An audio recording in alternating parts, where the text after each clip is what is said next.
¿De qué vamos a hablar? De este momento hasta las 9:45. De esta parte del diagnóstico, de la toma de muestras, de la observación microscópica, de la identificación de Mycobacterium tuberculosis, de las pruebas moleculares, el GeneXpert, el Genotype, de pruebas de susceptibilidad fenotípicas, manuales o convencionales y automatizadas en MIGIT, para que el médico que vio al paciente acá pueda hacer el correcto tratamiento y tengamos pacientes sanos y felices. Vamos a hablar también adicionalmente un poco de genotipificación, que es algo que espero que en unos próximos años entremos en Colombia a hacerlo. Vamos a empezar a hablar de la toma de muestras de un esputo de calidad. Pero antes de tomar la muestra, ¿qué debemos hacer o qué debemos tener? ¿Cómo debemos prepararnos? Se requiere un espacio ventilado, suficientemente iluminado. ¿Se alcanza a ver bien la diapositiva o apagamos las luces? ¿Sí? No, pero por grabación. No, sí, sí. Ah, No, si quieres apagar uno. ¿ahí se ve mejor? Bueno, ese espacio ventilado simplemente puede ser un espacio único, exclusivo, con buena ventilación, que le dé el sol. Puede ser tan bonito como este o tan simple como este, pero igual de eficientes. Espacios ventilados. Nunca se debe tomar la muestra en los laboratorios, en el consultorio. Es un paciente que puede ser infeccioso. Debemos tener el recipiente adecuado y hablarle al paciente en los términos que él entienda, con las palabras que ellos conocen, dependiendo la zona en la que estemos, ¿cierto? Dependiendo el contexto también. ¿Cómo debe ser el envase? El envase debe ser de boca ancha, entre 30 y 50 mililitros de capacidad, de cierre hermético tapa rosca, material plástico, transparente y resistente a los golpes y las posibles roturas. ¿Por qué debe ser un frasco tapa rosca? Hay algunos que son de sello de presión. ¿Por qué no esos si también son herméticos? Corremos riesgo de regar la muestra al destaparla. Al destapar ese tipo de envases se generan aerosoles. Entonces ahí lo que hacemos con el envase de tapa rosca es evitar esa producción de aerosoles al no generarle presión. Bueno, hay que darle las indicaciones claras al paciente, decirle que se enjuague la boca con agua únicamente, no Listerine, no cremas, etcétera, etcétera, ¿cierto? Expirar profundamente, retener el aire, expulsar la expectoración tratando de arrastrar las secreciones, recoger la muestra en el envase, repetir la operación si es necesario, tapar y limpiar el exterior y lavarse las manos. Es importante, qué pena, es importante el enjuague de la boca. Dependiendo del contexto también, hay algunas zonas, algunas comunidades indígenas, por ejemplo, donde acostumbran el mambear, el mambe, la hoja de coca triturada, entonces eso se va a ver. Al enjuagar la boca eliminamos esa flora que está ahí, que puede llegar a contaminar la muestra. Disminuimos la carga de flora contaminante en la muestra. Y la muestra, perdón con las personas susceptibles a esta hora de la mañana, la muestra puede ser salival, mucopurulenta, hemoctóica o mucosa. Cualquiera de estas muestras es una muestra que se debe procesar. Anteriormente hablaban que la muestra de saliva no se procesaba, que se debía repetir. Es una muestra que uno debe anotar que es una muestra de saliva, pero es una muestra en la cual efectivamente se pueden encontrar bacilos. Entonces se debe procesar. ¿Cómo interpretar la baciloscopia? Ahora bien, ya tenemos una muestra mucopurulenta o mucosa o saliva. Ahora, ¿qué podemos hacer con esa muestra? Tenemos tres opciones diagnósticas o tres alternativas diagnósticas. Podemos hacer la observación directa, ¿cierto? Por microscopía con coloración de auramina o de Ziehl-Neelsen, o sea, una baciloscopia. Podemos hacer un cultivo, el cultivo ya sea en medios sólidos, en medios líquidos, ya sea con cualquier método de contaminación, y podemos aplicar las herramientas moleculares, ¿cierto? Ahora vamos a hablar de la baciloscopia, de la observación directa del bacilo.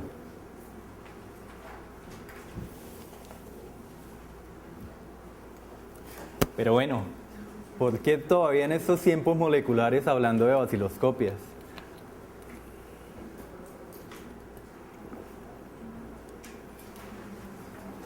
Hoy en día con el GeneXpert, ¿conocen el GeneXpert, cierto? 1 hora y 54 minutos y nos dice todo. ¿Por qué hablando todavía de baciloscopias? Porque efectivamente hay zonas donde todavía no hay GeneXpert. Además, aproximadamente el 56% de los pacientes con tuberculosis pulmonar tienen baciloscopia positiva. Entonces es una herramienta que aún sigue siendo vigente, sigue siendo útil. ¿Pero qué es la baciloscopia? La baciloscopia no es más que la observación directa del bacilo.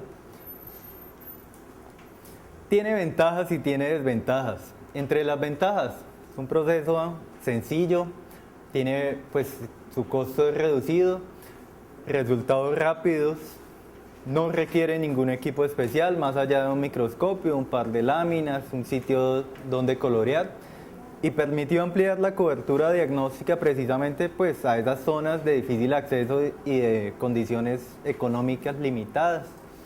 ¿Y qué desventajas tiene? Esas sí se las dejo a ustedes. ¿Quién me cuenta las desventajas de la baciloscopia? Empecemos, que tiene varias. ¿La sensibilidad? ¿Qué me dicen de la sensibilidad? ¿Qué han escuchado de la sensibilidad de la baciloscopia? Buena, mala, alta, baja, regular, aceptable. ¿Baja cuánto es baja? Baja es 5%, 10%, 85%. ¿20%? 20%. 60%. ¿Quién da más, quién da menos? 50%, bueno, sí, más o menos. Hay reportes que efectivamente hablan de 20% hasta el 85% de sensibilidad. Eso es un margen bastante amplio, ¿cierto? ¿Y qué me dicen de la especificidad de la prueba? ¿Cómo? Es más alta. ¿Cuánto puede ser más alta? Supera el 90%. Realmente llega a los 97, 98%. Obviamente cuando uno ve al microscopio y ve un bacilo ácido alcohol resistente, no puede decir, es Mycobacterium tuberculosis, pero por epidemiología realmente los casos de tuberculosis, el 98% o más son causados por Mycobacterium tuberculosis. ¿Qué otra desventaja puede tener? No podemos ver si el bacilo está vivo o está muerto, ¿cierto? Se ve el bacilo, la estructura, pero no sabemos si es viable o no es viable. Entonces, cuando se hace el seguimiento de los pacientes al segundo mes, al cuarto, al sexto, al segundo mes podemos ver bacilos y no sabemos si están vivos o están muertos, efectivamente. Entonces, bueno, esa es una de las desventajas. La baciloscopia seriada, ¿cierto? Las 3 baciloscopias. ¿Por qué eso de las baciloscopias seriadas? De ese 56% de los casos de tuberculosis pulmonar que tienen baciloscopia positiva, de ese 56%, el 80% es positivo en la primera muestra. La segunda muestra adiciona un 10% y la tercera muestra un 5%. Acá con esto se llega a ese 56% de los casos de tuberculosis pulmonar baciloscopia positiva. Claro, lo que se ha visto es que entre la primera y la segunda muestra, por ejemplo, en este estudio la primera muestra aportó el 89% de los casos de baciloscopia positiva y la segunda el 9% y la tercera solo un 2%. Es importante que al menos tengan dos muestras, dos resultados de muestras diferentes de baciloscopia. Es importante que al menos una sea la de la mañana. ¿Por qué? Pues porque en la noche se acumulan todas las secreciones. Entonces, esa segunda muestra de la mañana es muy importante para el diagnóstico. Bueno. Y en cuanto a las coloraciones, tenemos la posibilidad de hacer dos tipos de tinción para diagnóstico de tuberculosis. Existen tres coloraciones para bacilos ácido alcohol resistentes, pero para diagnóstico se emplean dos: Sil-Nielsen y auramina. La otra tinción para bacilos ácido alcohol resistentes es la coloración de Kim-Jung, que es una coloración en frío, no se generan vapores de fenol, pero se realiza más para cultivos, para verificar la pureza de los cultivos. ¿Qué diferencia puede haber entre la coloración de Sil-Nielsen y la coloración de auramina? En términos diagnósticos, pues esta es la coloración tradicional, esta es una coloración fluorescente. En los dos se observan los bacilos, en unos rojos, en otros verde amarillo fluorescente. ¿A ustedes les reportan coloraciones de auramina, baciloscopias por auramina? Hay algunas instituciones que las realizan. ¿No? ¿No tienen reportes por auramina? Bueno, es importante que cuando ustedes obtengan el reporte les informen el método de coloración, si es auramina, si es Sil-Nielsen. El país está entrando en la auramina, pero eso es un proceso largo. ¿Por qué? Porque los controles de calidad en los que se basa la Red Nacional de Laboratorios se deben adaptar. La auramina, la fluorescencia se va perdiendo, entonces se dificulta mantener un control de calidad estricto, pues digamos de un mes, cuando una lámina fluorescente fue coloreada el primer día del mes para ser enviada después a un control de calidad, que un segundo lector la vea. Pero digamos que ya el Instituto Nacional de Salud está trabajando en ese aspecto y poco a poco se irá incorporando. Entre las dos coloraciones hay diferencia en la sensibilidad. La sensibilidad de Sil-Nielsen se estima cercana al 55% y la sensibilidad del método de auramina le agrega un 10% más. Oscila entre el 60 y 65% en algunos estudios. Entonces, este método de auramina es mucho más sensible, produce mejores resultados. Por eso les digo que es importante que ustedes conozcan qué coloración se empleó. Pero, adicionalmente, la coloración con auramina, que es una coloración fluorescente, la podemos observar en dos tipos de microscopios. El microscopio tipo LED, con iluminación por LED, y el microscopio convencional de fluorescencia, que utiliza lámparas con vapores de mercurio a alta presión. Dependiendo del microscopio en el cual se lea, también existe diferencia en la sensibilidad. En este estudio, por ejemplo, la sensibilidad empleando la microscopía convencional de lámpara de mercurio fue de 79,4 y empleando el microscopio LED fue de 82,2. Entonces, la recomendación OMS del 2011 para laboratorios que procesan más de 50 muestras o leen más de 50 láminas de baciloscopia es emplear auramina con microscopio LED. Esa es la recomendación OMS de 2011. Tiene varias ventajas. Entre algunas de esas ventajas está la carga laboral del personal de laboratorio. Por cada lámina que se lee en microscopía con Ziehl-Neelsen, se deben leer 100 campos y se demoran 10 minutos, ¿cierto? Es lo que dice la norma. En la microscopía con auramina, leída con LED, el promedio está en 2,6 minutos por lámina. Entonces, cuando usted tiene 50 láminas y va a emplear 10 minutos en cada una, la carga laboral es mucho mayor que cuando va a emplear solo 2,6, aunque se habla también de los 3 minutos. Y aparte la sensibilidad va a aumentar.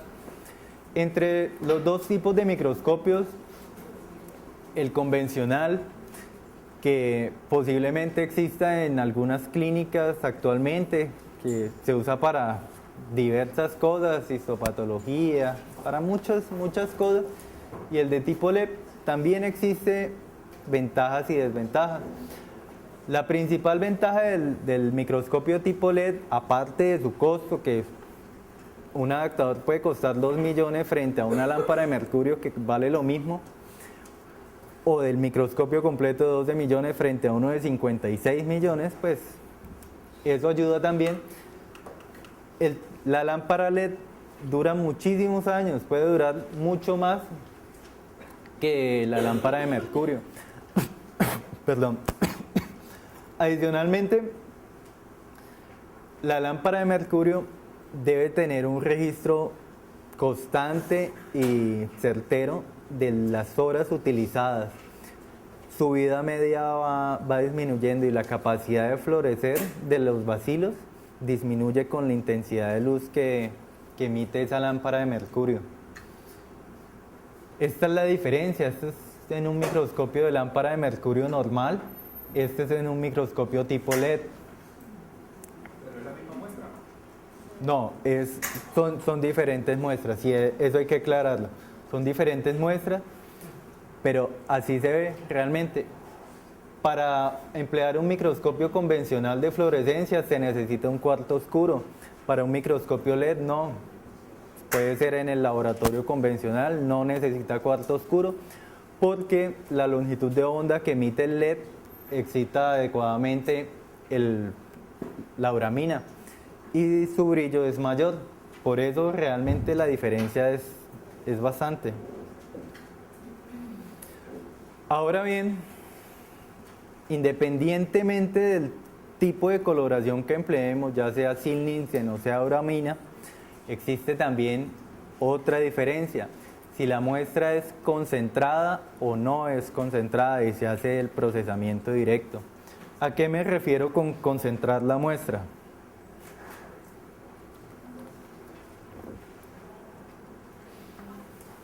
Muchos conocen el método de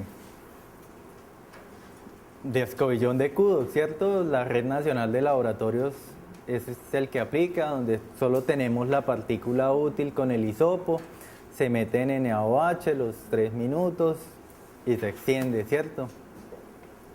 Ese es el método de escobillón de Kudo. Cuando se hace ese tipo de procesamientos, se entiende que es directo, a partir de la muestra. Cuando se concentra, lo que se hace es decontaminar la muestra, eliminar todas esas otras bacterias que no son ácido alcohol resistentes, centrifugarlas y del precipitado, pues, del pellet, hacer la lámina y colorearla. Ahí también existe una gran diferencia. La sensibilidad, por ejemplo, en este artículo de una coloración de Ziehl-Neelsen directo es del 75 o fue del 75%, mientras la misma muestra coloreada al mismo tiempo, leída por dos personas diferentes en el mismo laboratorio, con los mismos equipos, pero concentrada, fue de 89%. Lo mismo ocurre en auramina. La auramina directo, la sensibilidad es del 76% y concentrada aumenta considerablemente. Entonces, nuevamente, es importante que cuando ustedes les estén entregando un reporte de una vaciloscopia les digan método de coloración y si fue o no concentrada. El microscopio que usaron nunca se lo van a decir, pero también es importante que ustedes conozcan que este laboratorio tiene microscopía LED, este tiene microscopía convencional, este lo vio en un microscopio de luz convencional, perdón. Y pues ya con esto pueden tener una mejor idea o hacerse un mejor concepto en el diagnóstico. Nuevamente en este artículo, el anterior, esto fue realizado en prisiones, es un poco alta la sensibilidad, como pueden ver, del 75% directa con Ziehl-Neelsen frente a lo reportado normalmente en la literatura, que va del 55%. Este fue del 75% directo con Ziehl-Neelsen, es un poco alto. Este ya es algo más común, por así decirlo. Coloración directa de Ziehl-Neelsen, sensibilidad de 54,6%. La misma muestra, igualmente leída en las mismas condiciones, pero concentrada, la sensibilidad aumentó al 72%. Y la coloración fluorescente que se empleó fue auramina, concentrada también, de 81%. Entonces, acá podemos ver cómo dependiendo de la coloración, aumenta la sensibilidad de la coloración y si se hizo o no concentración de la muestra. Esto aplica también pues, para muestras pausivacilares, donde por lo menos en este estudio los pacientes VIH la sensibilidad fue de 34,9 directo y concentrada de 74,4. Existen diversos métodos de concentración, unos más costosos que otros, unos más laboriosos que otros. El comúnmente empleado es N-acetilcisteína NaOH. Eso requiere centrifugación, un tiempo de centrifugación. Existen otros métodos como solo NaOH, concentrarlo con NaOH, decontaminarlo con NaOH y concentrarlo con centrifugación. También se emplea blanqueador, cloro, hipoclorito, decontamina la muestra al tiempo, inhibe mata los bacilos. Y se ha empleado también, se emplea bastante de por sí para decontaminar y concentrar las muestras, sobre todo en países de bajos ingresos. Muchos países africanos emplean este método de contaminación con cloro. En la ocasión anterior a esta charla, en marzo más o menos que se hizo, me preguntaban por el reporte. ¿Por qué algunos reportaban 3 cruces, otros 4? ¿Sí? ¿Han visto esos casos? ¿Les ha tocado ver lecturas de vaciloscopias con 4 cruces?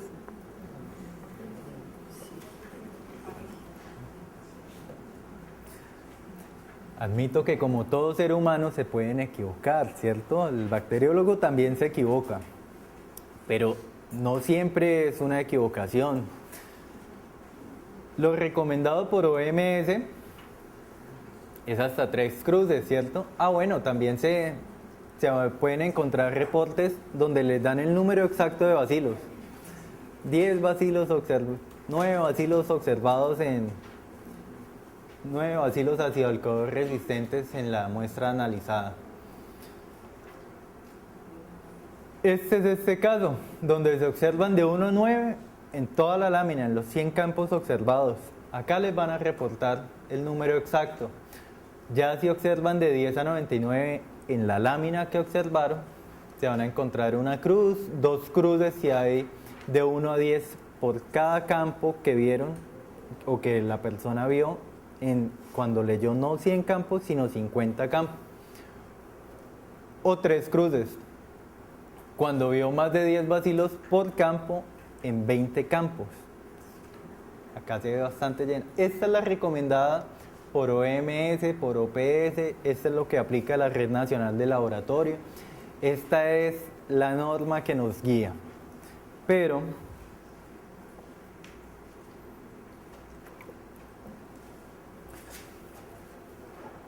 también es cierto que algunos laboratorios no siguen la guía nacional, la norma nacional, porque tienen estándares diferentes, no mejores, no peores, solo diferentes.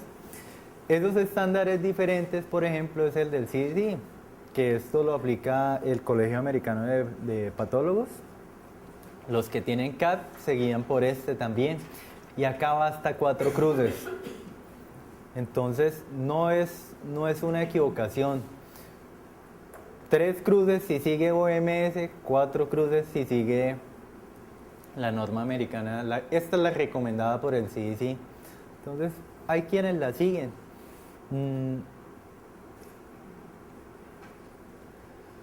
Digamos que sí, no es ni peor ni mejor, simplemente es diferente.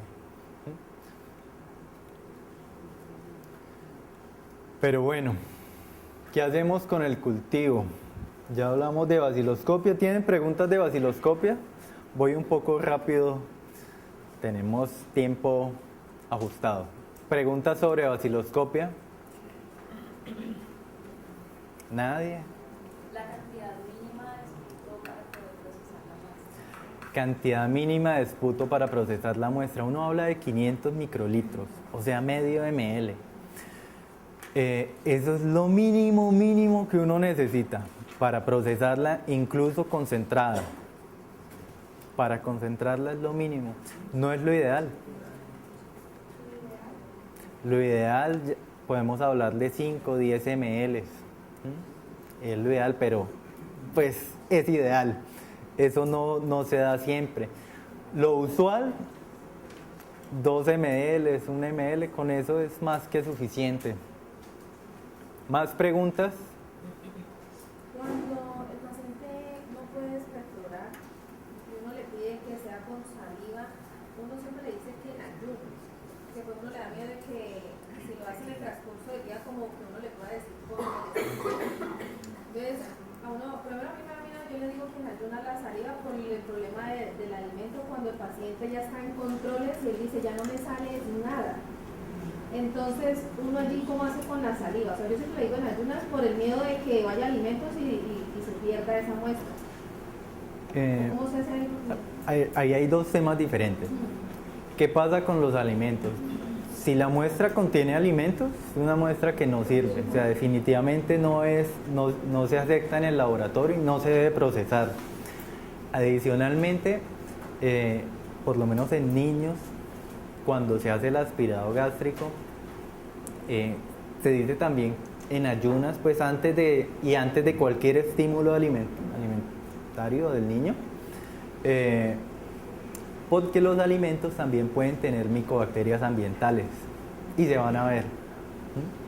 Entonces, y micobacterias ambientales en todos lados, en el agua, en todo.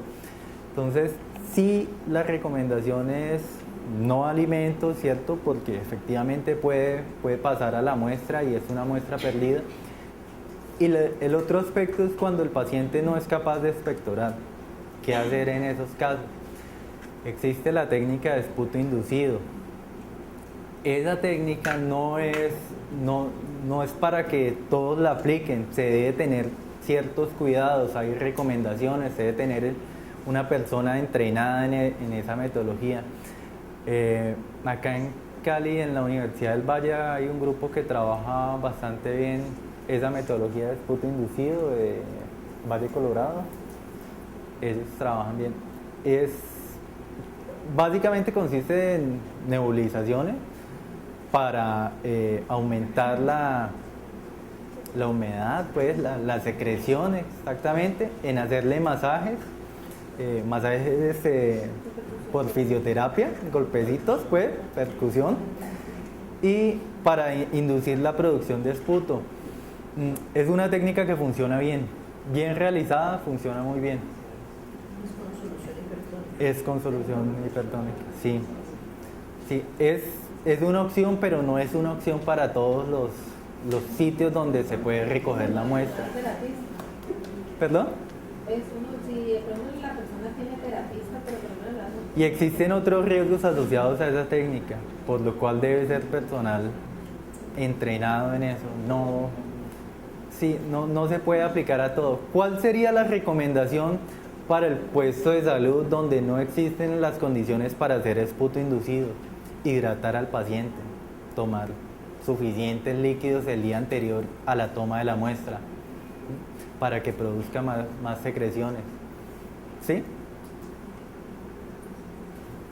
¿Alguien más tiene otra pregunta? Una pregunta sobre el PK en cubo gástrico que se realiza en los niños, el cual pues la técnica más apropiada es dejar al niño una noche por lo general en urgencia o en observación para esa toma, y siempre interfiere porque el niño nunca duerme, molesta, la mamá le da algo de comer. Esa técnica de BK sigue siendo acorde o se implementa la radiografía, el PPD. Con los niños los criterios diagnósticos son diferentes. Los niños son paucivacilares, ellos de por sí no tienen muchos bacilos en sus lesiones. Lo que se hace con el aspirado gástrico es tratar de recoger esos que ellos degluten porque no son capaces de expectorar. La madre nunca debe estar presente durante la toma de la muestra como tal, pues especialmente si son lactantes y demás, porque eso estimula la producción de ácidos en los niños, en los bebés. ¿Qué hacer con ese tipo de muestras? Es difícil, realmente es difícil y se necesita colaboración de la madre, colaboración del niño y entrenamiento y conciencia del personal que la toma, porque el niño debe estar dormido cuando se le toma. O sea, esa es una muestra que se debe recoger a las 5 de la mañana. Es una muestra que no se debe recoger sin avisarle al laboratorio antes o sin estar seguro de tener la disponibilidad del laboratorio, porque efectivamente es una muestra ácida que se debe neutralizar con fosfato trisódico y que debe ser procesada lo antes posible, porque el contenido ácido destruye los bacilos. Yo le hice una pregunta respecto a eso. O sea, en caso, uno siempre lo toma cuando el niño está dormido, pero mi pregunta, o sea, yo siempre me hago la pregunta es o sea, ¿qué diferencia hay como entre esa parte de ese ácido cuando el niño está dormido o si el niño se despierta y uno toma? Porque igual los ácidos gástricos, pues ellos tienen pues su componente. Y yo siempre me he hecho la pregunta, si el niño toda la me ha pasado, hay niños que no duermen, porque eso es muy fastidioso para un niño. Entonces, el niño duró toda la noche, durmió por ahí 2 o 3 minuticos y vuelve y se despierta. Entonces, todos esos ácidos que están en el estómago se va a recoger, si el niño ha dormido mal, se va a recoger igual esa muestra. ¿Qué diferencia hay en que al niño se le pase la sonda y se espere unas horas? Porque yo siempre nunca he visto un artículo que hable sobre eso. Que uno le pase la sonda, espere unas horas y tome esa muestra, a diferencia que se acueste el niño toda la noche y se tome esa muestra. Yo siempre me he hecho esa pregunta. La diferencia no está en la acidez, por así decirlo, la diferencia está en la cantidad de secreciones que el niño deglute. Porque cuando pasa toda la noche, la cantidad de secreciones que puede llegar a sacar pues de su pulmón, porque efectivamente el bacilo, si tú le pasas la sonda al niño y tomas la muestra, el bacilo probablemente no esté ahí, porque igual es una muestra que se considera pulmonar, porque la muestra realmente viene de las secreciones, solo que el niño la deglute. Entonces cuando pasa toda la noche, la probabilidad es mayor de que la encuentres. Efectivamente no hay ningún artículo que toque ese tema, o al menos que yo conozca, porque quizás lo haya y no lo conozco. Habría que analizar aspectos éticos también de ese artículo, pero realmente es más por la cantidad de secreción de glucida que por el tiempo que pueda pasar en cuanto a la acidez de la muestra. Es importante que realmente no haya consumido nada. ¿Por qué? Porque simplemente, así sea la cantidad más pequeña, el contenido gástrico se va a vaciar. Entonces ya no van a estar los bacilos ahí. ¿Más preguntas? Bueno, vamos a hablar. Pregunta, en adultos asintomáticos, la laringoscopia, ¿qué otra recomendación? Uy, laringoscopia, no, me corchas, no tengo información de el lavado bronquial. El lavado bronquial se usa también, no es el indicado porque uno debe evitar los métodos invasivos. Es preferible hacerle la inducción de esputo. Si definitivamente no, pues ya habría que entrar a un método invasivo, pero no es lo recomendado. Se usa, pero la debe hacer el especialista. Hay que tener cuidados especiales con los equipos que se emplean, porque efectivamente puede haber un agente infeccioso ahí. ¿Cuál es la recomendación para el cultivo? Según la circular externa 00058 del 2009, en caso de que las dos baciloscopias iniciales sean negativas, se debe cultivar la segunda muestra de esputo. Todas las muestras de origen extrapulmonar para diagnóstico de tuberculosis infantil, población de alto riesgo, todo paciente que haya sido diagnosticado previamente por cultivo. Estos son los casos en los que se debe hacer el cultivo.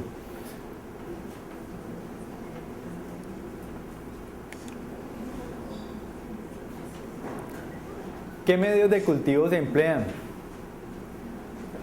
Existen dos tipos de medios: los basados a base de huevo o los de agar, los basados en agar. Estos son los que más empleamos: el Ogawa, el Lowest Jensen, ¿cierto? Son los dos medios a base de huevo más comunes empleados en el diagnóstico de tuberculosis. Existen otros. Los medios a base de agar, los más empleados son el Midebrut 7H10 o 7H11. También existen medios líquidos como el 7H9, el 7H12 y los automatizados que son 7H9 modificados, los MIGIT. Estos tienen sus ventajas y sus desventajas.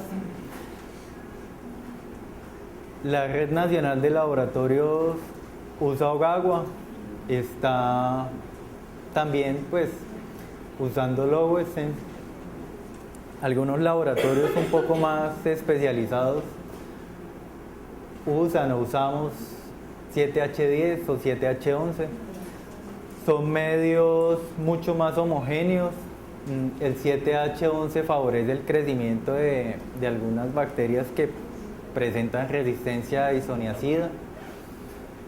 Entre estos dos tipos de medios existen leves diferencias en cuanto a composición. Este utiliza un componente que sustituye la asparagina de este por otro, que es mucho más económico. Entonces, ese es parte del planteamiento de usarlo a nivel de Red Nacional de Laboratorios, porque son cantidad de tubos, cantidad de medios de cultivo y los costos pueden ser un poco menores. Y básicamente se pueden hacer cultivos tradicionales por inoculación normal o cultivos automatizados en equipo Millet. El cultivo tradicional uno lo lee cada 8 días. Cada 8 días va y mira el tubo, creció, no creció, se contaminó, sigue bien. Se espera pues las 8 semanas o las 12 semanas para extrapulmonares. O el cultivo automatizado del millet, que emplea medios líquidos con un tubo indicador, que a medida que la bacteria crece y consume oxígeno, él tiene una cantidad precisa de oxígeno. Ese oxígeno evita que el compuesto fluorescente florezca. A medida que la bacteria crece, esa cantidad de oxígeno disminuye y el compuesto fluorescente se activa. Y la lectura de este equipo la hace cada hora. Cada hora él lee todos los tubos que hay ahí. Y igualmente le reporta a uno el crecimiento.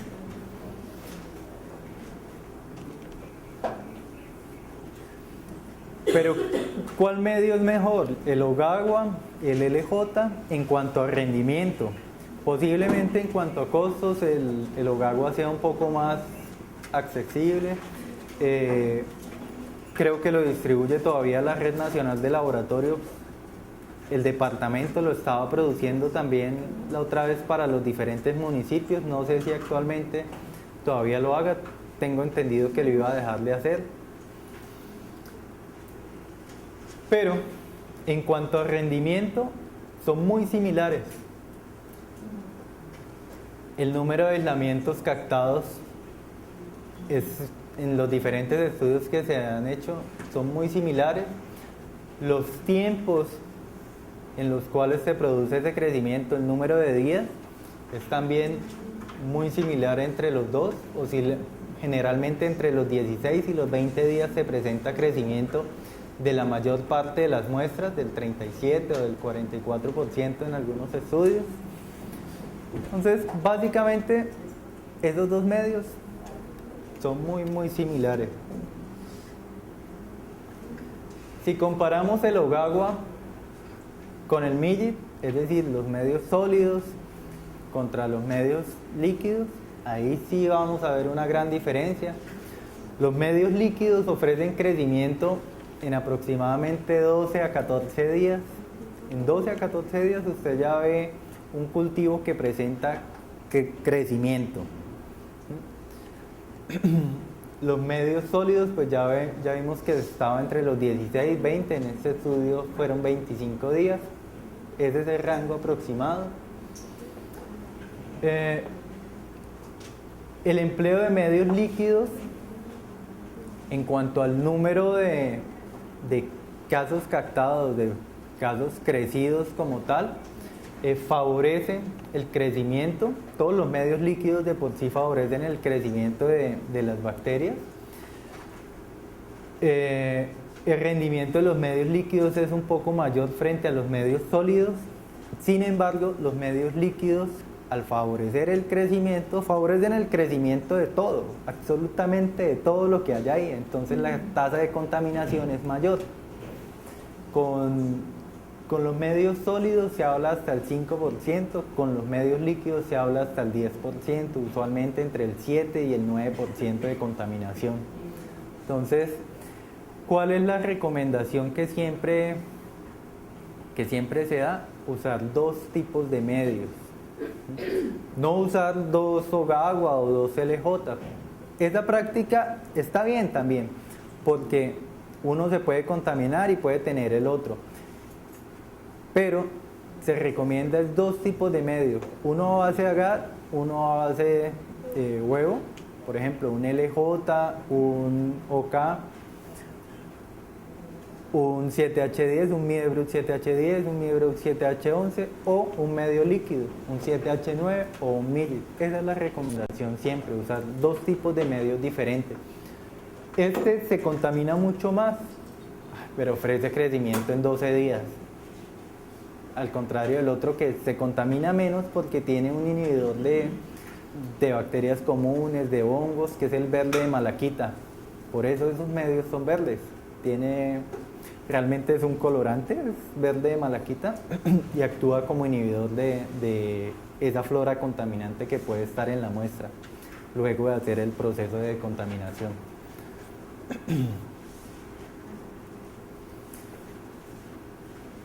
Como para la baciloscopia, acá también, acá no es que se pueda, acá es que se debe hacer decontaminación antes de sembrar la muestra. En la baciloscopia la podemos hacer directa, ¿cierto? Simplemente tomamos y hacemos el extendido directo. O podemos concentrar, decontaminar y concentrar. En este hay que decontaminar porque la flora contaminante que está ahí en la muestra va a crecer mucho más rápido que la micobacteria y va a contaminar el medio y va a encubrir el crecimiento de la micobacteria. Una bacteria normal puede estar creciendo en cuestión de minutos. Mycobacterium tuberculosis toma 18 horas para replicarse. Cada 18 horas usted pasa de 1 a 2, de 2 a 4, de 4 a 8, ¿cierto? Entonces, por eso esos cultivos, se incuban durante tanto tiempo.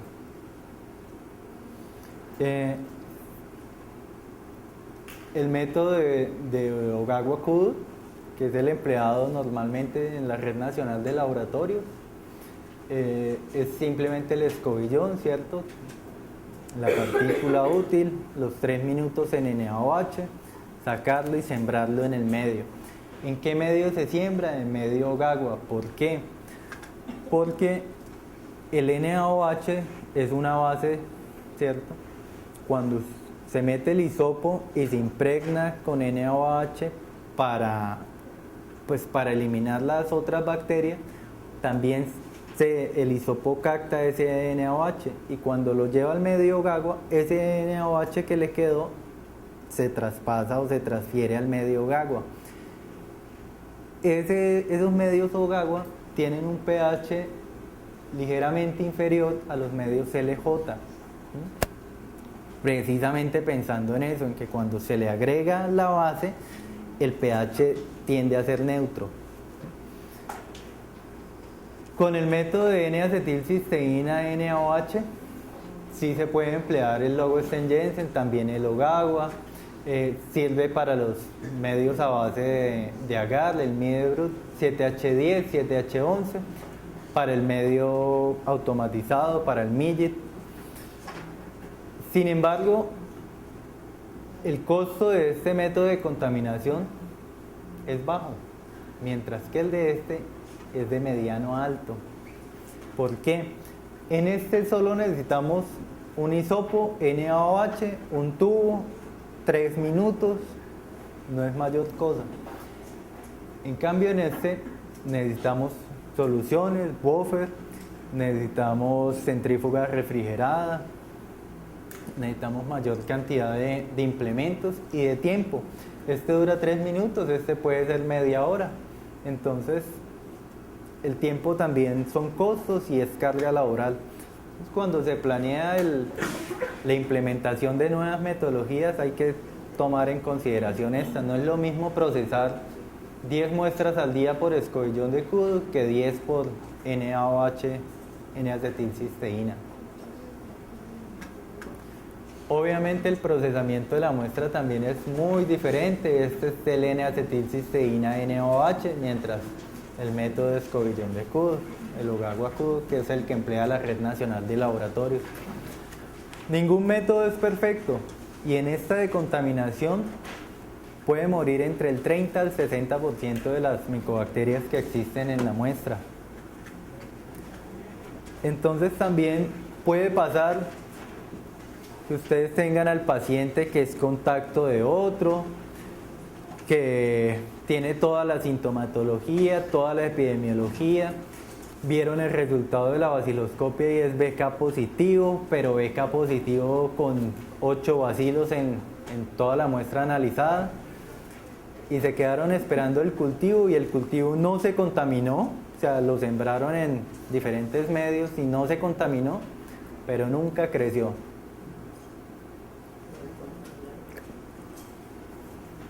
Nunca creció por eso. La decontaminación es muy agresiva. Costo-beneficio. Este método de escobillón de cudo utiliza NaOH al 4%. Es muy fuerte. Es bastante agresivo porque es muy simple. Coja el hisopo, métalo y espere los 2-3 minutos ahí, el tiempo exacto pues. Y en ese corto lapso de tiempo debe matar todo menos la micobacteria. Utiliza NaOH al 4%. Mientras este es un poco más trabajado, es centrifugado, es neutralizado, utiliza NaOH al 2%. Es menos agresivo. Entonces, costo-beneficio, este vale menos trabajo, pero mata más. Mata más de las pocas que puede haber. Este es más elaborado, mayores costos, mayor tiempo, mata lo necesario.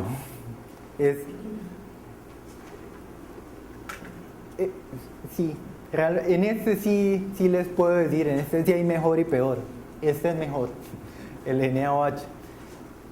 Sin embargo, es mejor en rendimiento, pero en implementación no en todos lados se puede implementar. No todos los laboratorios cuentan con una centrífuga refrigerada que llegue a las 3.500 gravedades. No todos pueden acceder al N-acetilcisteína de 25 gramos, 400.000 pesos para procesar cantidad de muestras. No está al alcance de todos. Entonces, este es más agresivo y hay que tenerlo en cuenta, y hay que saber efectivamente que cuando ustedes vean el paciente que tiene todo para hacer tuberculosis, que tiene baciloscopia positiva, que están esperando el cultivo para mandarle a hacer pruebas de susceptibilidad y saber si es MDR, XDR o si es sensible a todos los medicamentos, y no creció, puede pasar, y es una limitación de la técnica. No, ¿cómo les digo esto que suene bonito? Usualmente se culpa al laboratorio, ¿cierto? Es que más allá de que el laboratorio haga bien las cosas, haga mal las cosas, la metodología como tal tiene una limitación y hay que conocerla.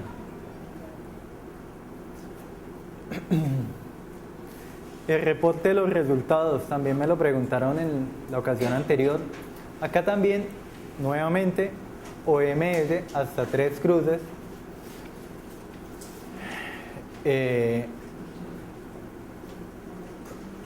La recomendación americana.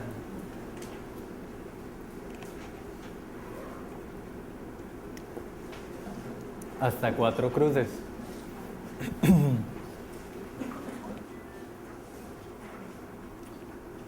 Bueno, como para recordar, la baciloscopia, sensibilidades que ya vimos que puede estar 55 hasta el 85% si usamos auramina con microscopía LED. El límite de detección, 10.000 bacilos por ml. Se necesita que hayan 10.000 bacilos por ml en la muestra para que lo podamos ver. Así sea para informar 5 bacilos en la muestra analizada. Se necesita esto. Actualmente se habla, esto es la literatura clásica, los 10.000 bacilos. Actualmente se habla desde los 5.000, entre 5.000 a 10.000 bacilos por ml de muestra. El cultivo, la especificidad pues es mayor, la sensibilidad es mucho mayor, y el límite de detección son 10 bacilos por ml, 10 veces superior al de la baciloscopia. Entonces, a pesar de que el límite de detección pues es 10 veces superior, hay que tener en cuenta que los podemos matar durante el proceso de decontaminación, ¿no? Preguntas sobre cultivo.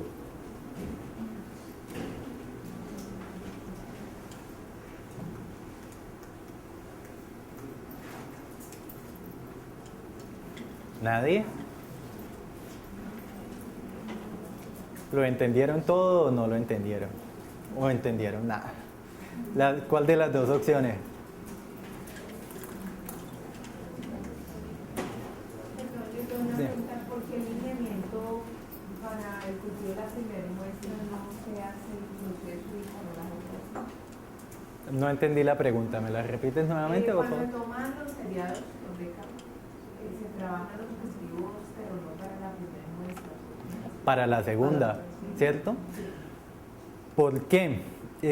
Es una indicación que puede variar y ahí sí es dependiente de. ¿Por qué se lo digo?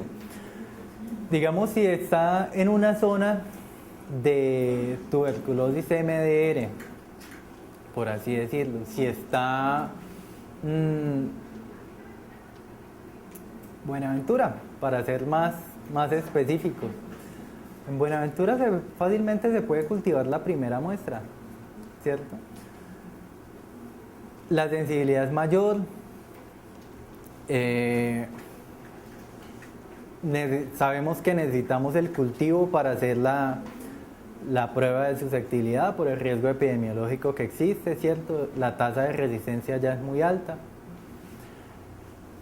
Pero si nos vamos a otros contextos, el diagnóstico se puede hacer por baciloscopia y de esos BK positivos, el 80% está en la primera muestra. Ahí adicionalmente hay otro factor y es que la segunda muestra es la de la mañana. Acordémonos que la indicación para la toma de muestras es la primera al momento de ir al puesto de salud, ¿cierto? Cuando va y le dice al médico o el enfermero lo capta o en el laboratorio, porque ese no se necesita orden médica para hágase un examen de baciloscopia, ¿cierto? Se puede captar simplemente por cualquier persona, o sea, hay hasta captación comunitaria hoy en día, pero ese es en el momento de la toma de muestra, en el momento de la captación. La segunda muestra es de la mañana. Entonces pasó toda la noche, hay mayor probabilidad de que haya secreciones, hay mayor probabilidad de que en esa muestra haya bacilos viables y que el cultivo crezca. En cuanto al 10% de la sensibilidad, perdón, me devuelvo, que quizás pueda parecer confuso.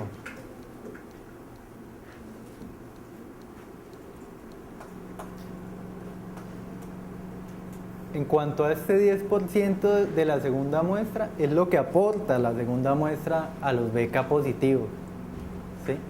No es que el 10% de la segunda muestra sea positiva, sino es el adicional, el aporte. Entonces, pero esta segunda muestra también será positiva, pero digamos que de todas las baciloscopias positivas, lo que no se captó acá, se va a captar acá el 10%, ¿sí?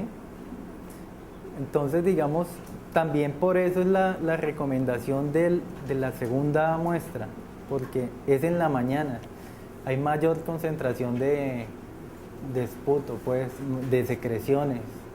Pero eso aplica de pronto en una comunidad, pero un paciente hospitalizado donde generalmente las muestras se toman. ¿Todas las mañanas? Entonces, esa es la pregunta. Sí, en pacientes hospitalizados sí. A veces incluso los pacientes no logran tomarse una primera muestra y no se cultivan, entonces es por eso a veces Una segunda muestra. No, una segunda muestra a veces no se alcanza en el paciente hospitalizado por cualquier razón, hay casos, entonces se pierde la posibilidad de hacer el cultivo. Pero pues habría que revisarlo porque en pacientes hospitalizados, si lo que esperan es tuberculosis, pues no entendería por qué esperan a la segunda. Tendrían que hacerlo con la primera. ¿Por qué? Ese es el cuestionamiento. Estos lineamientos de hacerlo a la segunda muestra son para captación, para población general, perdón. para sintomáticos respiratorios, efectivamente. ¿Y por qué? Por esto. No a todos los pacientes, la recomendación no es hacerle cultivo a todas las muestras. No, eso no. ¿Por qué? Porque, digamos, las tasas de resistencia no son muy altas, entonces lo que esperan es que sean sensibles, que sean pacientes que respondan a la primera línea de tratamiento, al esquema tipo 1 pues, de tratamiento. Entonces, el diagnóstico de esos pacientes se va a hacer por vaciloscopia. Pero en esta población de riesgo, por ejemplo, ahí van esas zonas donde la tasa de resistencia es elevada, por lo menos Buenaventura. El Valle también debería ser considerado, pero pues esos ya son lineamientos nacionales en los cuales dice a esto sí, a esto no. En Buenaventura se hace cultivo a todo, absolutamente a todo. Acá no porque la tasa de resistencia primaria en Buenaventura es del 9% aproximadamente. No sé actualmente en cuánto pueda estar la tasa de resistencia primaria, pero estaba en el 9%. La nacional es de 2,3%. La diferencia es de contexto. A nivel nacional, pues la indicación no es hacerle cultivo a todas las muestras. Al menos no existe ese lineamiento que yo sepa. Entonces, si se hace el diagnóstico por vaciloscopia, bien, pero si se sigue sospechando y la primera vaciloscopia fue negativa, hay que hacerle el cultivo. ¿Por qué? Porque la sensibilidad es mayor, es 10 veces mayor. Pero no es para hacerle cultivo a todas las muestras, a todos los sintomáticos. ¿Sí? Un poco más claro, aunque hay que ver el contexto. Por lo menos en pacientes hospitalizados en los cuales se sospecha, podría ser considerada una población de riesgo, así como lo son las personas en hacinamiento, las personas con alguna inmunosupresión, llámese VIH, llámese preparación para alguna cirugía en lo cual le deprimen las defensas. Hoy en día diabetes también, muy asociada a tuberculosis últimamente. ¿Sí?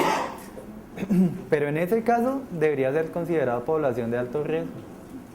Esta es una de las indicaciones, la segunda muestra, pero en esta se hace también.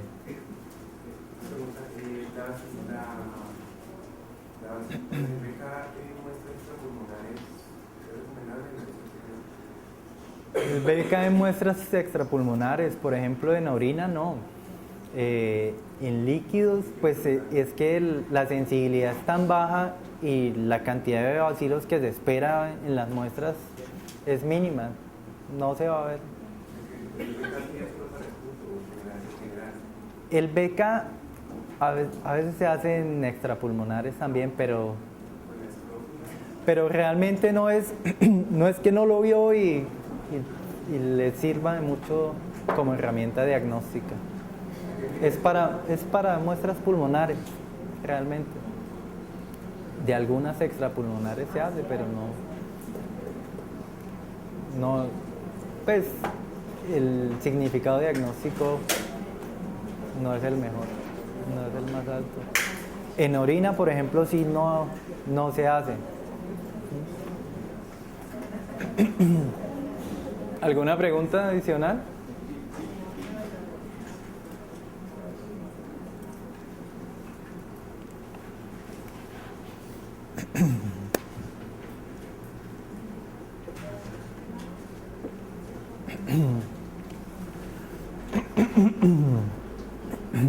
Perdón. Bueno, ya vieron el paciente, ya se le hizo la lámina para la vaciloscopia, ya se coloreó con auramina, ya se vio que tenía 3 cruces en esa lámina de duramina. Se le realizó cultivo. El cultivo se hizo en los 2 tipos de medios, medio a base de huevo y en medio líquido. Se observa crecimiento. Ahora, ¿qué hay que hacer? Determinar el tipo de micobacteria. En estos tiempos de las micobacterias no tuberculosas producidas en cirugías o en pacientes inmunocomprometidos, es importante determinarla. Para hacer la identificación de Mycobacterium tuberculosis tenemos 2 opciones. Los métodos fenotípicos, bueno, siempre mirar la lámina, ver que sea el cultivo puro, tener en cuenta cuánto se demoró en crecer. Mycobacterium tuberculosis es de crecimiento lento. La morfología de las colonias y hacer pruebas de detección de niacina, nitratos, actividad catalasa tanto ambiente o a 68 grados. Estos ya son cosas muy técnicas del laboratorio. Es un proceso que puede tomar 3-4 horas aproximadamente. No lo hacen todos los laboratorios, realmente son muy pocos los laboratorios que realizan estas pruebas.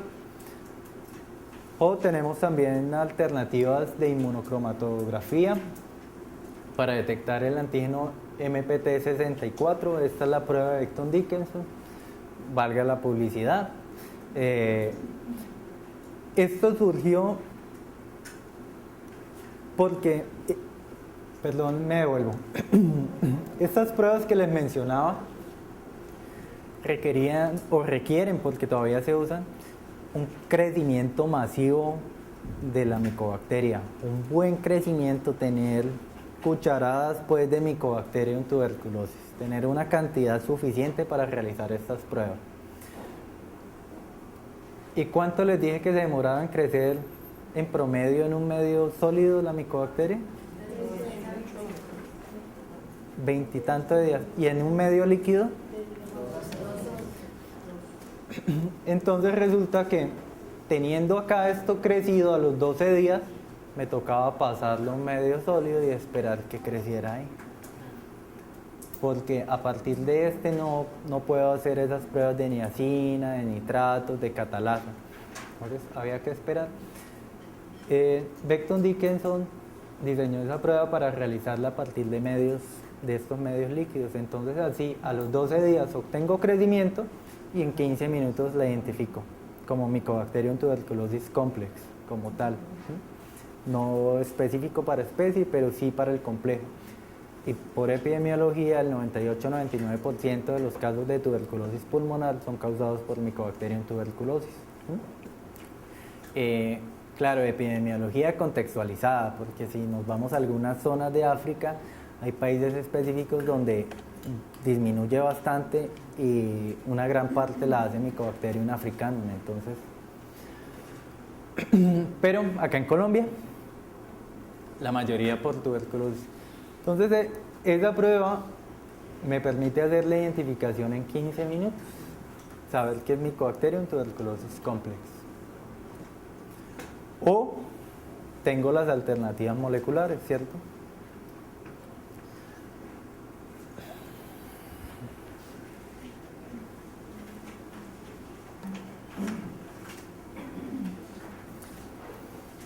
Entre las alternativas moleculares hoy en día existen diferentes casas comerciales que pues distribuyen algunas pruebas de identificación molecular que permiten identificar tanto Mycobacterium tuberculosis como diferentes micobacterias no tuberculosas, unas comunes, unas no comunes, diferentes formatos, pues todas basadas en PCR,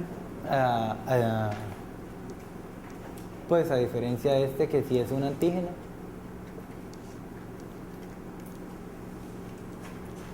Todas estas pruebas moleculares se basan en la amplificación de pequeños segmentos de DNA que pueden estar presentes en la muestra.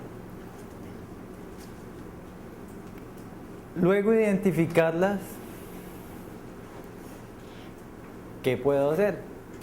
Realizar las pruebas de resistencia en tuberculosis para saber si es resistente a ISO, a RIFA, si es MDR, si es poliresistente, si es monoresistente a Strecto, a etambutol, si es XDR o si definitivamente es resistente a todos los medicamentos antituberculosos actualmente empleados en el tratamiento.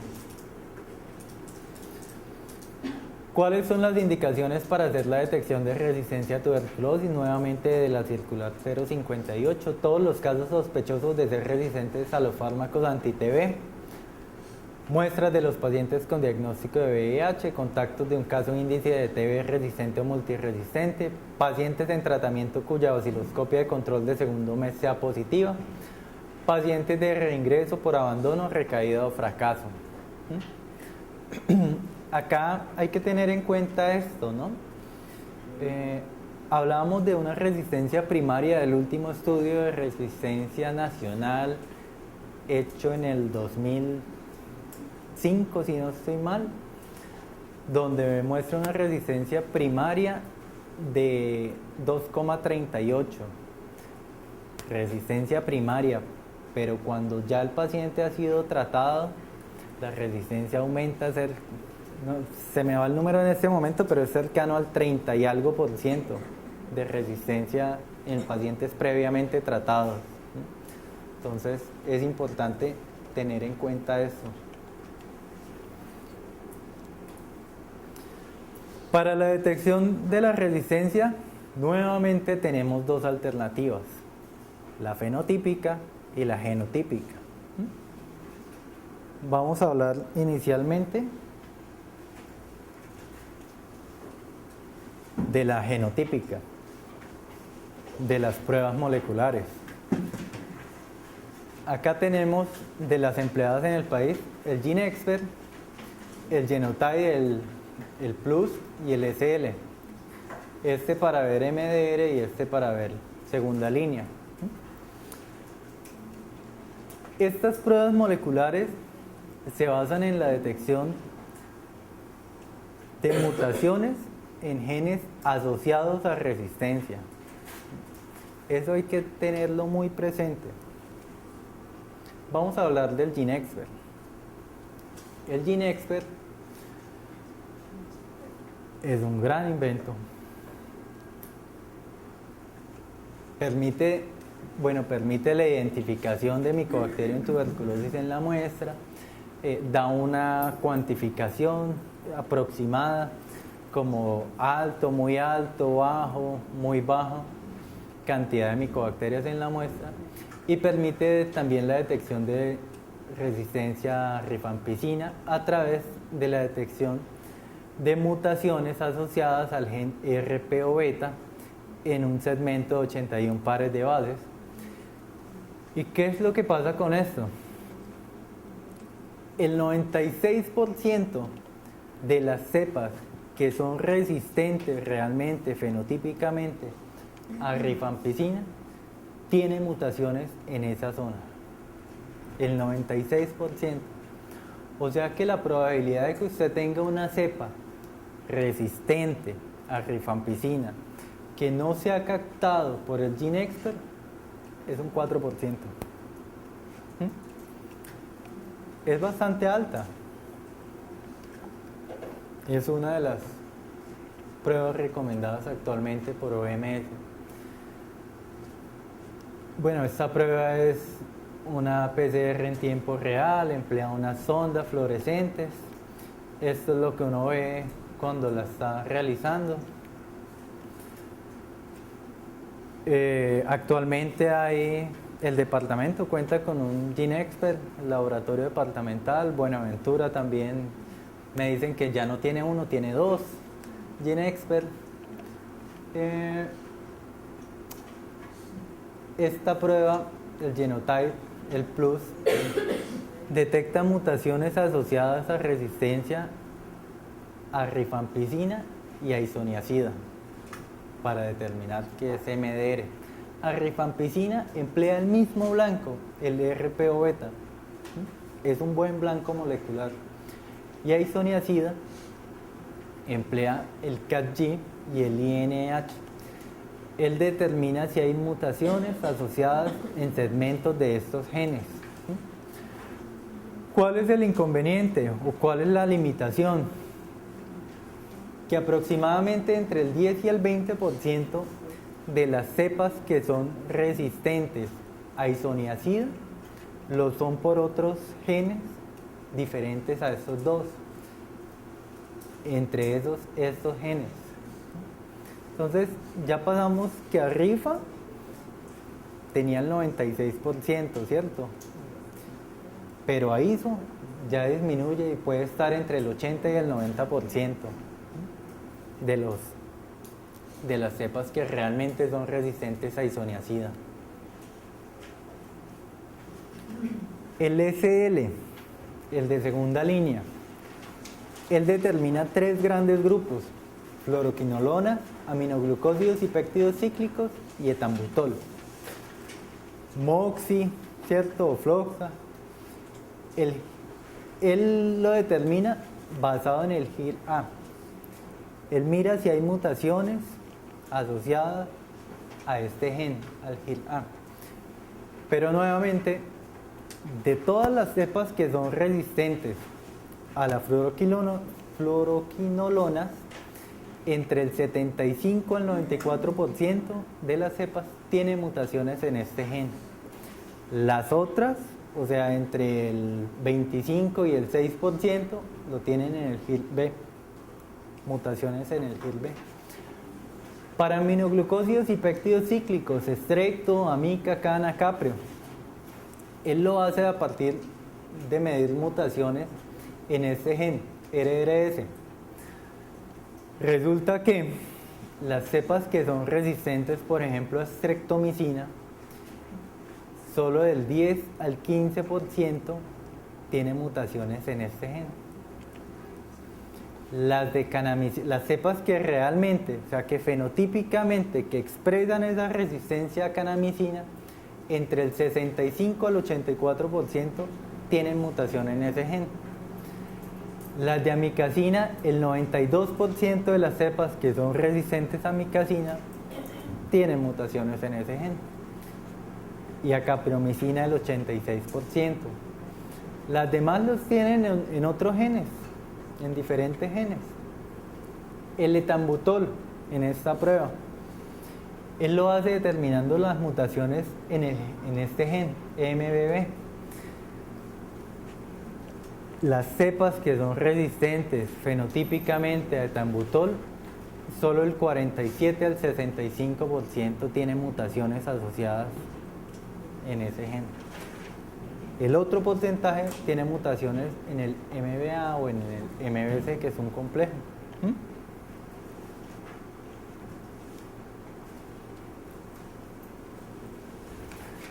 Adicionalmente, ¿qué se ha visto? ¿Qué es lo que se ha encontrado? El GeneXpert, si nos devolvemos un momentico y les muestro un poco más específico acá. Esta es la secuencia, no sé si la alcanzan a ver. Esta es la secuencia en el gen, ¿cierto? Y él utiliza 5 sondas, 1, 2, 3, 4, 5, sí, 5 sondas. Esas sondas no son más que nucleótidos complementarios a esta secuencia. Y él lo que hace es, por complementariedad, como el DNA, unirse. Entonces, cuando se une, no hay mutación. Y se da este pico de acá. Cuando no se une, está la mutación, ¿cierto?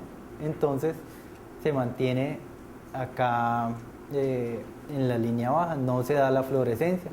Porque estas sondas son de este tipo, que necesitan unirse para separarse y producir la fluorescencia. Él tiene un inhibidor de la fluorescencia acá, entonces cuando está libre, está como en horquilla y no florece. Cuando se une a la secuencia complementaria, los extremos están apartes, entonces no se da la inhibición de la fluorescencia, se da la fluorescencia y uno la ve acá. Entonces, teniendo ese concepto un poquito más claro, me voy a esta parte. Resulta que se ha visto que aproximadamente el 4% de las cepas que el GeneXpert detecta como resistentes no lo son, son sensibles. ¿Me hice entender? ¿Me expliqué bien o no? ¿No? Dilo, no te explicaste bien. Dilo. Vimos que el GeneXpert detecta mutaciones asociadas a resistencia en el gen RPO beta. Eso lo hace a partir de sondas complementarias a una secuencia de 81 pares de bases, ¿cierto? Entonces, cuando la sonda se pega es porque es complementaria, no tiene ninguna mutación, entonces ahí no hay resistencia. Cuando no se pega, entonces no se da la fluorescencia y es porque hay alguna mutación ahí que impide que se unan esas, que sean complementarias, ¿no? Ahora yo les digo, de las pruebas, de los resultados que da el GeneXpert, se ha visto que 3-4% de esos resultados que él indica como resistentes realmente son sensibles. ¿Eso qué quiere decir? Él lo muestra como resistente, ¿por qué? Porque no se dio la unión, ¿cierto? No hubo complementariedad entre la sonda y la secuencia. ¿Eso por qué se da? Porque efectivamente algún nucleótido cambió, alguna base de esas cambió. Entonces, él no la reconoce y dice, no, ahí hay una mutación. Y efectivamente la mutación está, pero no se expresa. ¿Eso por qué se da también? Acuérdense que en genética se habla de los tripletes, ¿cierto? De los codones. Entonces esos codones puede variar la segunda y la tercera, más la tercera, y puede seguir expresando el mismo producto, o sea, el mismo aminoácido. Eso es lo que se da acá, en un 3 a un 4%. Entonces, se les puede llegar a presentar el caso en el que tengan un resultado de GeneXpert resistente con un resultado del instituto, del ácido, de CIDEIN fenotípico que diga que es sensible. Pero eso no va a ser todos los casos, ¿no? No es que de los 10 que envíen tengan 7 en ese caso, no.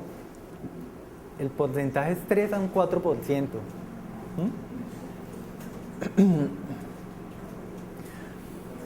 Entre la cantidad de estudios que han hecho de GeneXpert, porque lo han trabajado mucho, han visto que el límite de detección es cercano.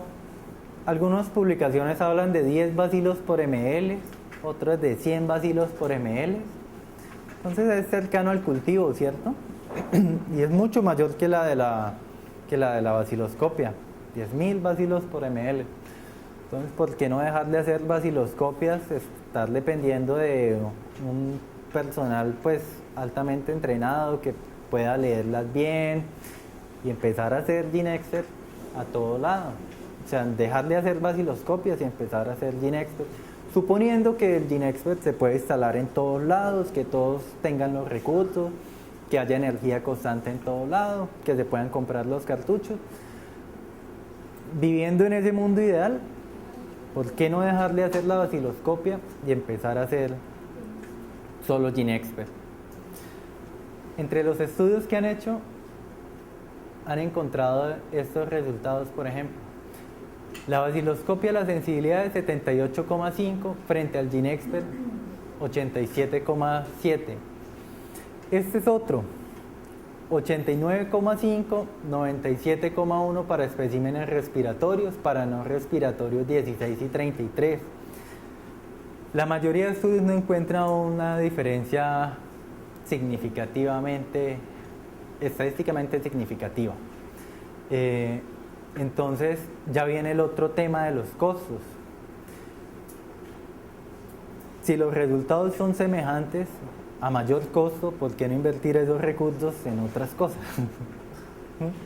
Esa es la explicación de por qué no se deja de hacer la vaciloscopia, así se tenga el GeneXpert. En Buenaventura se puede caer en esa tentación, hay 2 equipos GeneXpert. ¿Por qué no dejarle hacer vaciloscopias y hagamos solo GeneXpert? Esta es la razón. Preguntas sobre las pruebas moleculares para la detección de resistencia. ¿Dudas, preguntas, aclaraciones, inquietudes, comentarios, sugerencias? No tiene exactamente si nosotros estamos haciendo una población reducida, que sospechamos resistencia, pero lo cambiamos a todo el mundo y se lo hacemos ese 4% de falsos positivos. Va a crecer el número y entonces mucha gente que no le deberíamos dar tratamiento para que sea relevante el tratamiento. Podría pasar, pero ahí viene la segunda parte. El mensaje de las pruebas moleculares es que son espectaculares. O sea, si tienen acceso a ellas, no duden en hacerlas, en mandarlas. Pero, como todo en la vida, no confíen ciegamente en ellas. Una prueba molecular sirve ¿para qué? Para usted en 1 hora y 54 minutos, si tiene el GeneXpert, pensar qué va a hacer con ese paciente que probablemente es MDR, porque tiene una resistencia detectada a rifampicina. Entonces, planee qué va a hacer con ese paciente en 2 horas, ¿cierto?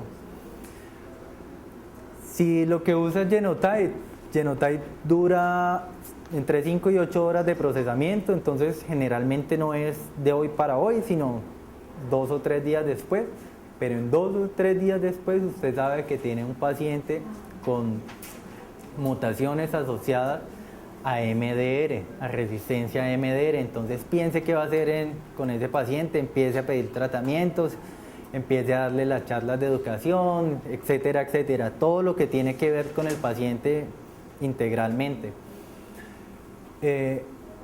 Pero igual siga esperando el cultivo.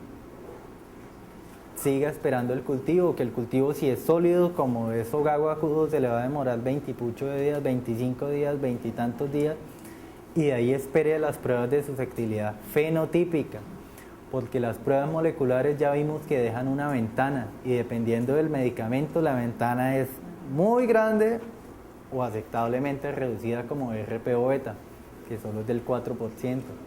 Entonces las pruebas moleculares son fabulosas, y yo creo que cambiaron la forma en la que el paciente accede a tratamiento, la forma en la que todo el proceso se da, pero siempre hay que confirmarlas con la prueba fenotípica. Nunca se quede solo con el resultado de la prueba molecular. Le ayudo en un comienzo, pero confírmelo. Si tiene un paciente MDR molecularmente, pues no va a esperar a la prueba fenotípica para iniciarle tratamiento, ¿cierto? Va a iniciar el tratamiento ahí, va a matar esos bacilos resistentes, va a cortar la cadena de transmisión, va a evitar que se siga propagando, y esto algún día mejorará, ¿cierto? Pero no se quede con esa sola prueba de MDR. Tiene que seguir el cultivo, mirar, esperar a que crezca, enviarlo a donde sea que lo envíen, ya sea a la CID, al instituto o así, para que le hagan la prueba fenotípica. Y con la prueba fenotípica confirmar que efectivamente es MDR o que cayó en esa ventana de no detectado, y confirmar los otros medicamentos. Entonces, ese es el mensaje de las pruebas moleculares. Son muy útiles, pero hay que confirmarlas. Nunca se puede quedar uno solo con el resultado molecular. ¿Más preguntas? ¿No? Las pruebas fenotípicas.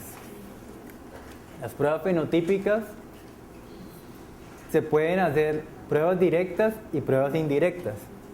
Pruebas directas a partir de la muestra. Pruebas indirectas a partir del cultivo. Estas pruebas directas casi no se hacen. por no decir que no se hacen. La contaminación es muy alta, no se realizan en Colombia.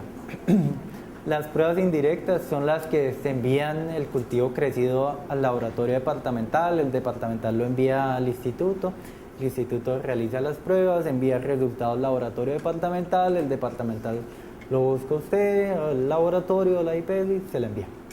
¿Sí? Esas son las pruebas fenotípicas. Esas pruebas fenotípicas existen diferentes metodologías para hacerlas.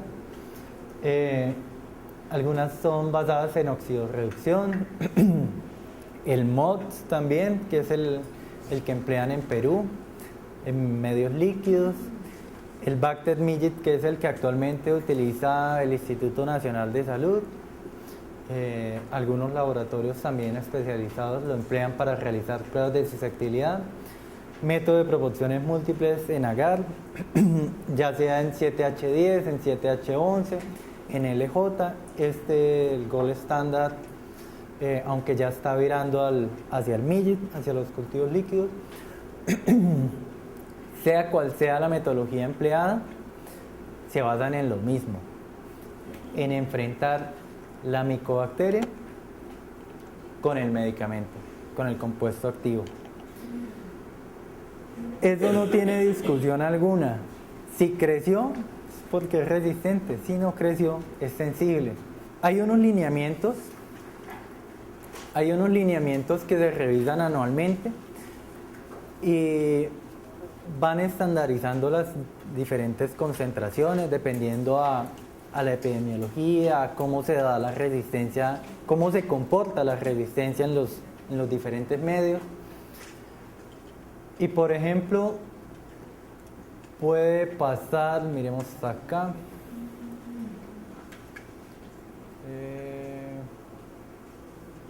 no veo uno.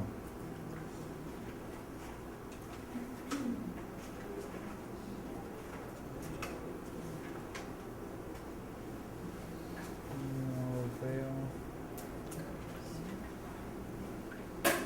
Ah, bueno, miremoslo acá. Miren,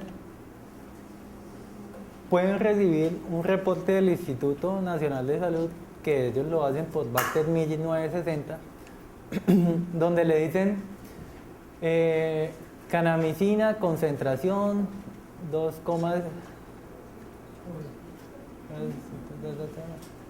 ajá.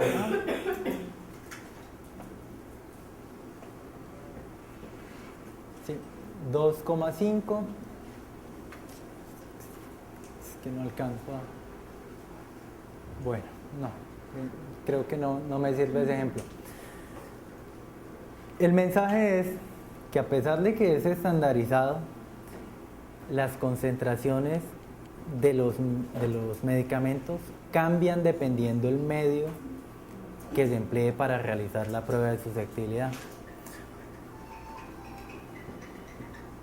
Por ejemplo, veamos canamicina. Si se realiza la prueba en 7H10, se emplean una concentración de 5, mientras si se realiza en 7H11, la concentración es de 6. En midget las concentraciones también son diferentes. Entonces, puede que ustedes obtengan incluso dos resultados del instituto en los cuales uno se hizo por midget y dice tal medicamento a tal concentración, ¿cierto? Resistente o sensible, y otro en el que se hace en LJ, lo hacen ellos, en Logos Jensen, no en medios líquidos como el midget, sino en LJ, en medios sólidos, donde la concentración del medicamento es diferente, va a cambiar, así sea el mismo medicamento. Entonces, eso lo pueden encontrar. Y lo que se espera es que si es resistente en uno, sea resistente en el otro, independientemente del medio en lo que usted lo haga e independientemente de la concentración que utilice, ¿cierto? Porque lo que se trata es de homogeneizar los resultados y obtener un resultado pues que sea real a lo que el paciente tiene, pero puede variar. Se presentan ligeras diferencias. Pueden encontrar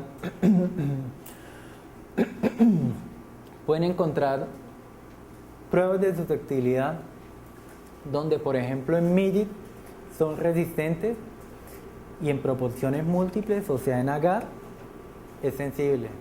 Eso puede pasar.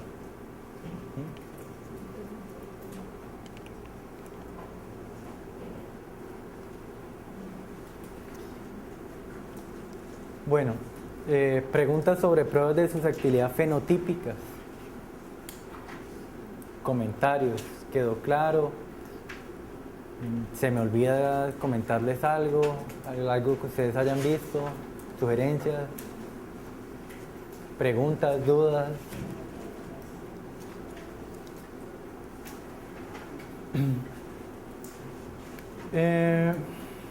Bueno, estas nos las saltamos. Estos son algunos esquemas diagnósticos que la OMS ha tratado de implementar, ha ido modificando con los años, cada tanto se revisan.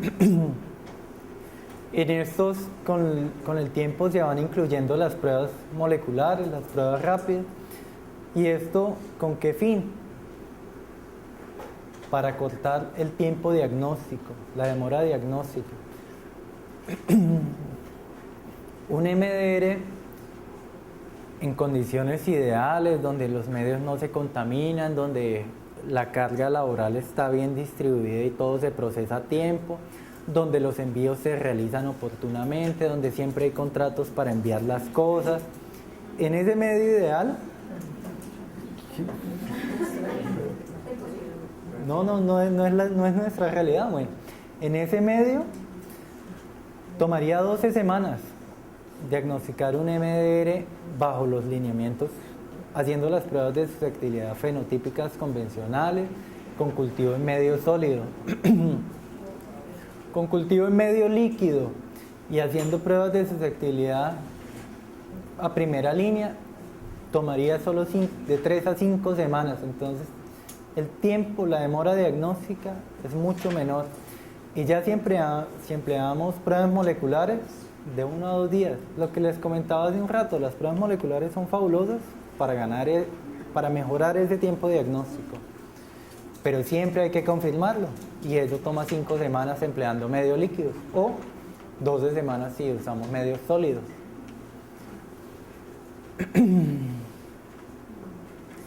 Diagnósticos con medios sólidos. Bueno, esta es una prueba que en algunos países se realiza. Acá en el Valle se realizaba hasta hace un tiempo la nitrato reductasa. También permite disminuir los tiempos diagnósticos a días, no a semanas.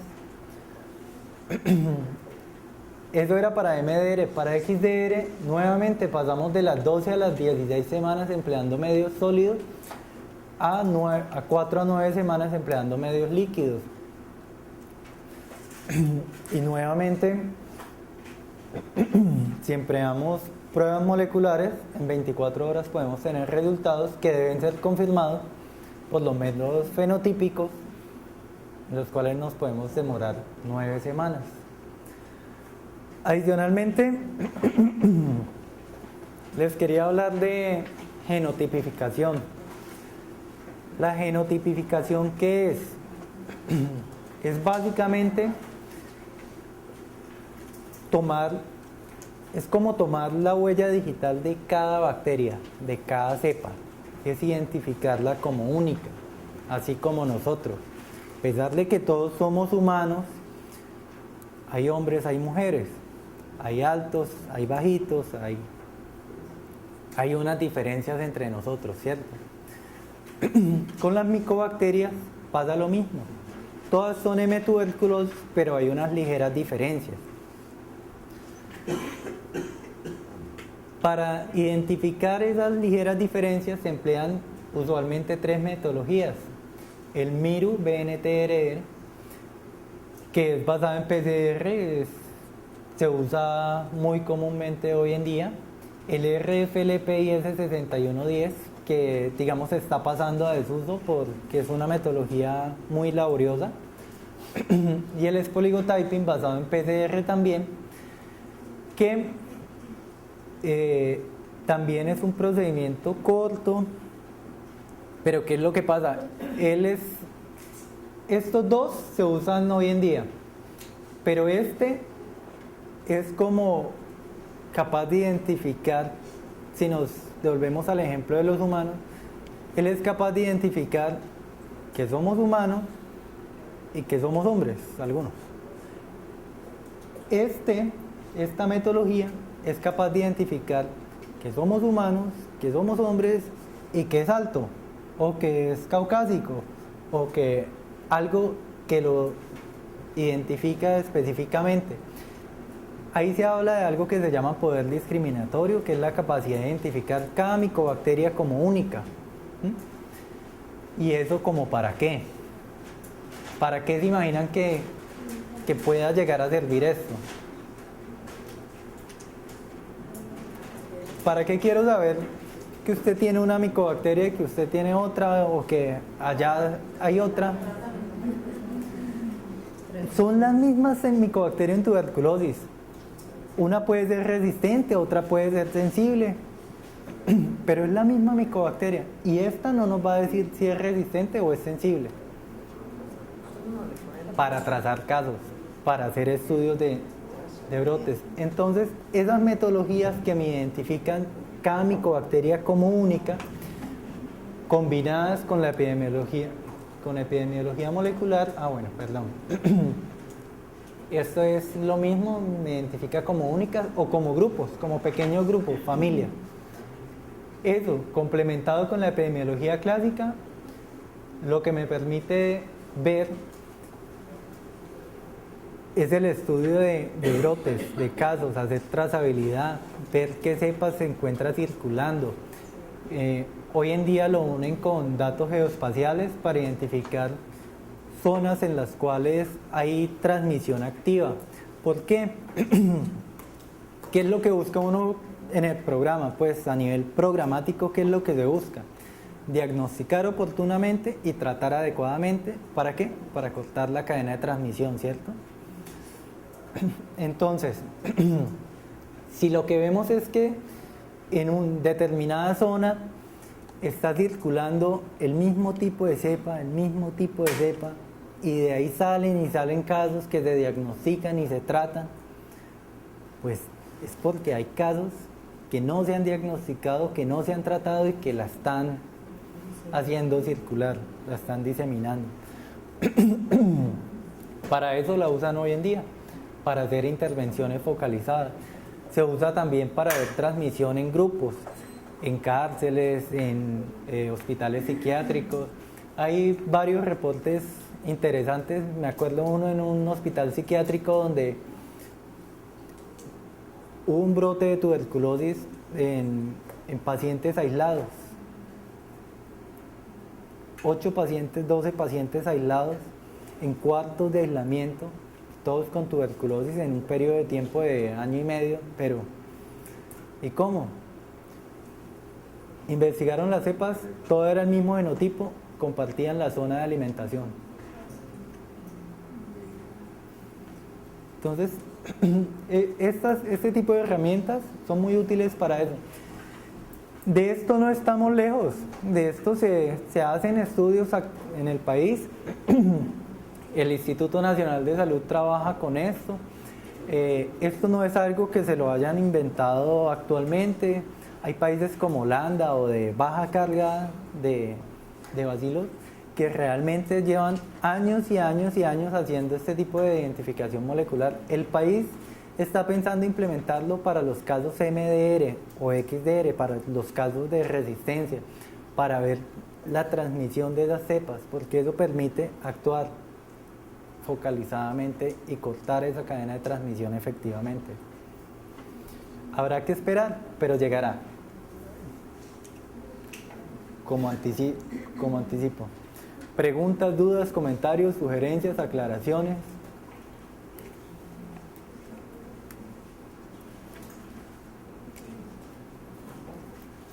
Vuelvo a caer en mi preocupación, ¿no? ¿Todo claro?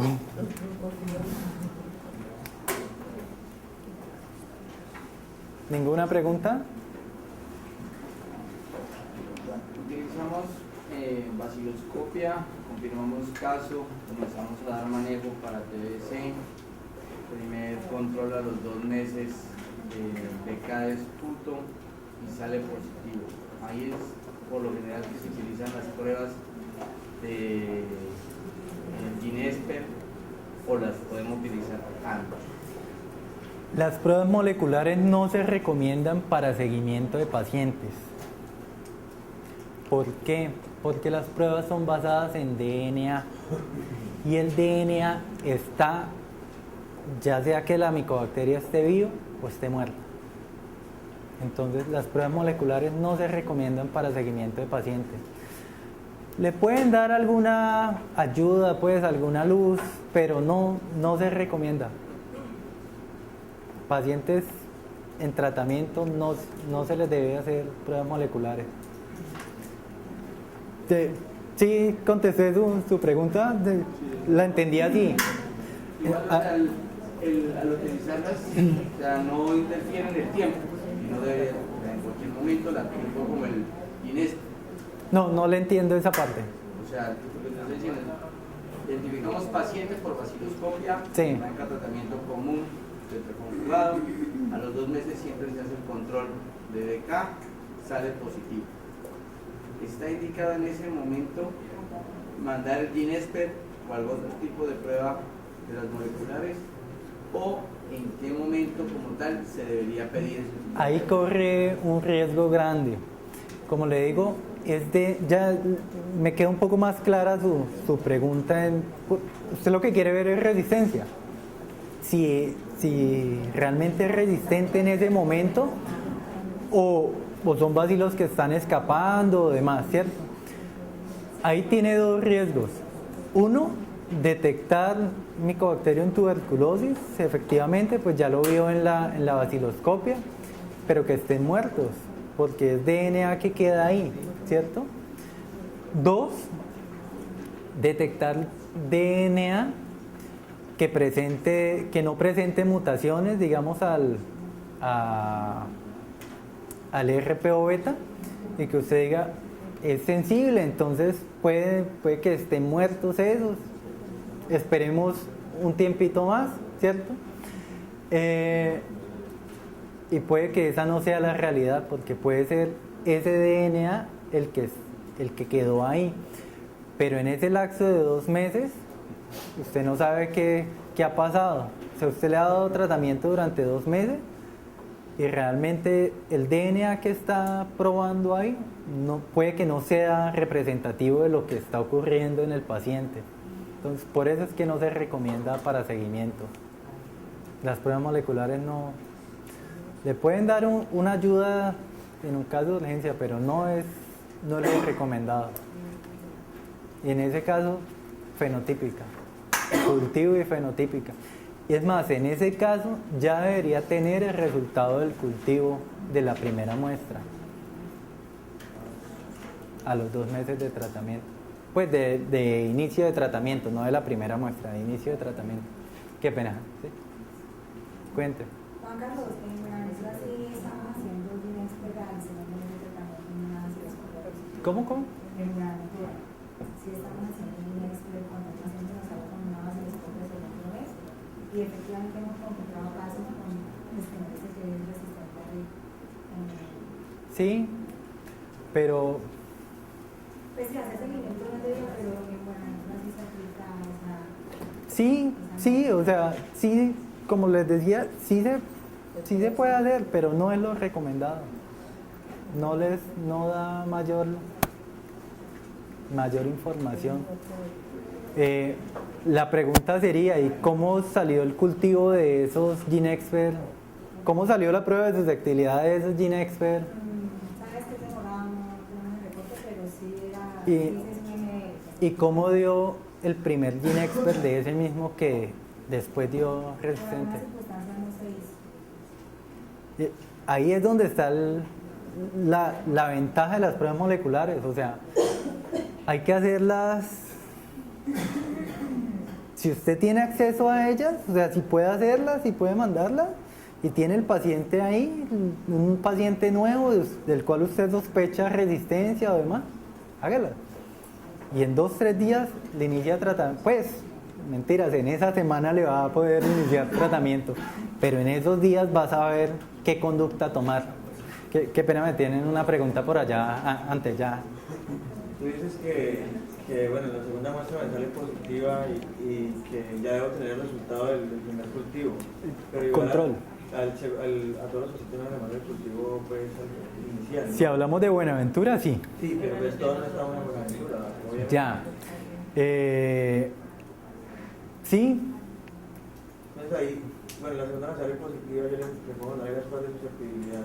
Cultivo y prueba de Y ahí susceptibilidad. mientras espero el resultado sigo con Ese campo sí se lo dejo a los clínicos. Yo no soy clínico. O sea, ahí sí, perdón, pero me aparto de recomendar cualquier cosa, de seguir con tratamiento, pararlo, que creo que es lo que hacen, pero creo que ahorita viene el doctor Rosso a tocar esos temas, ¿cierto? Sí, entonces ya sabemos que no es recomendado para la prueba, no es recomendado para hacer seguimiento. Por acá me tenían otra pregunta y ya. Si se le hizo el cultivo, y si ese cultivo por alguna mala técnica, como usted le decía, si ocultó algo y da un falso positivo, dice que si es resistente y no es resistente. ¿Qué se debería hacer ahí? ¿Qué pasos debería seguir? Supuestamente nos sale resistente, pero porque mostró una mutación que no era pues para que sea resistente. Entonces, ¿qué debería hacer ahí? Yo les doy los argumentos diagnósticos para que le transmitan esa pregunta de seguimiento y de tratamiento al doctor. No es mi campo, o sea, realmente yo les muestro que efectivamente esa diferencia se puede llegar a dar. Puede que le hagan el GeneXpert y puede salir resistente. Y lo que se ha visto hasta el momento es de un 3 a un 4% de esos resistentes son sensibles cuando se hacen las pruebas fenotípicas. Si ese caso les ocurre y ya le iniciaron tratamiento para MDR, ¿qué hacer? Téngale la pregunta al doctor que viene ahorita, que va a hablar de eso. Qué pena pero no me atrevo a tocar esos temas.